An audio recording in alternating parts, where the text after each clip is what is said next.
Everyone gets a cut. The Russians, the Puerto Ricans, the Hebrews. What the fuck are you doing? Oh! At what point did you say to yourself during the shoot, why did I put a cat as like such a huge part of this movie? Never, because that cat is a genius. That trainer is a genius. Everyone was basically giving me the advice behind that question you just said. You're going to have to add 80% more time when you have an animal on set. But this animal could walk to a mark, sit down, and stay there for an hour and a half, which find me an actor that can do that, a human actor. It was an incredible, incredible creature. And basically in 1 or 2 takes, we were done.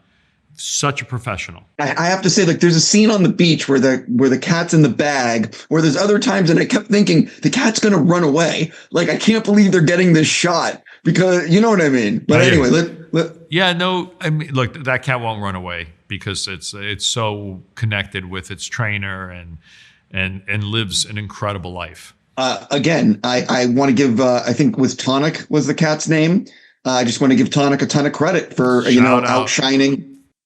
Totally. So I don't like to ask the directors what the message of someone's movie is, but I'm going to ask you on this one.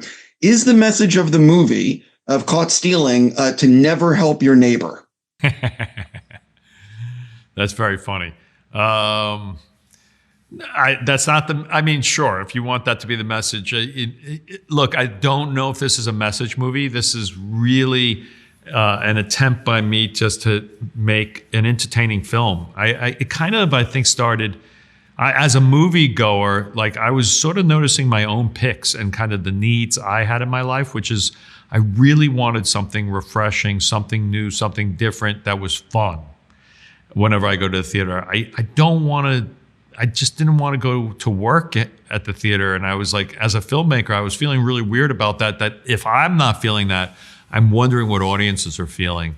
So I wasn't thinking about a message movie. For me, though, now that I've made it, what I think about is Austin's character, Hank, as this kind of unlikely hero. And the way he's a hero is every time he takes a beating, he sort of gets back up.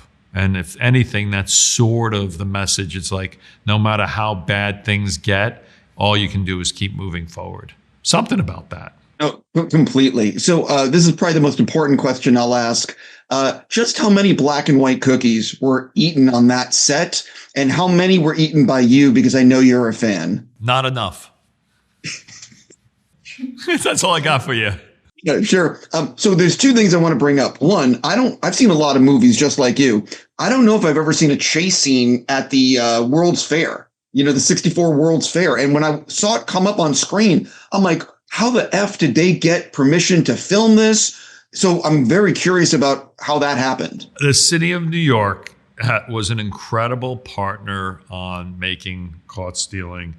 They really want to bring production back. They want to make production easier. They recognized that I was making my love letter to New York, and they wanted to be a part of that. And to tell you the truth, I was stunned how easy it was to shoot at that place. I'm not saying I'm not sure what type of things happened behind the scenes, but they were. I also was stunned. I was like, how could no one have ever done a chase around this iconic structure? And they just went for it. And of course we were respectful.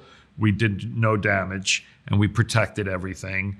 But it was a real great thrill to be able to do that there in that location. Last question for you, because I'm out of time. One of the things that this film gets into for me, and you've talked about it, is that it's the late 90s. New York City was just a really different place. I was there at that time, and I experienced it before the World Trade Center went down. It was just before it was the last hurrah of a certain era, if you will. Can you sort of talk about that time and place and why you wanted to capture it for this film? I mean, it's hard to believe, but the biggest threat on humanity in 1998 was Y2K. The Soviet Union had collapsed. The biggest controversy that our president was dealing with was, did he or did he not have an affair with that woman? and is he lying about it? I mean, it was a very different world. Musically, it was peaking. I mean, electronic music was just starting. Grunge had peaked, but was still going. Hip hop was taking over the world. Britney Spears was in the studio writing a single. And it was a really interesting moment to be alive because the millennium was ending and we were all looking forward to this post-2001 Kubrick universe and what was that going to be. So I just think there was like a great energy in the world and in the city that anything was possible. So when they talked about maybe changing and updating the film for now, I was like, no, there's going to be so much FOMO. That's going to be one of our best selling points is everyone's going to want to spend time in the 90s. Oh yeah, and the big thing is none of us were on our freaking screen 7 hours a day. Few of us had laptops. None of us had iPhones. And we were actually like, hey, meet me on a street corner at so-and-so and we'll go hang out for the day. And if you were late, you didn't see that person until the next day, you know? No, completely. Listen, I'm basically out of time. I could ask you a million other things. I'm just going to say I really enjoyed the movie and thank you for giving me your time. I'm a big fan of Collider. Thank you for being here.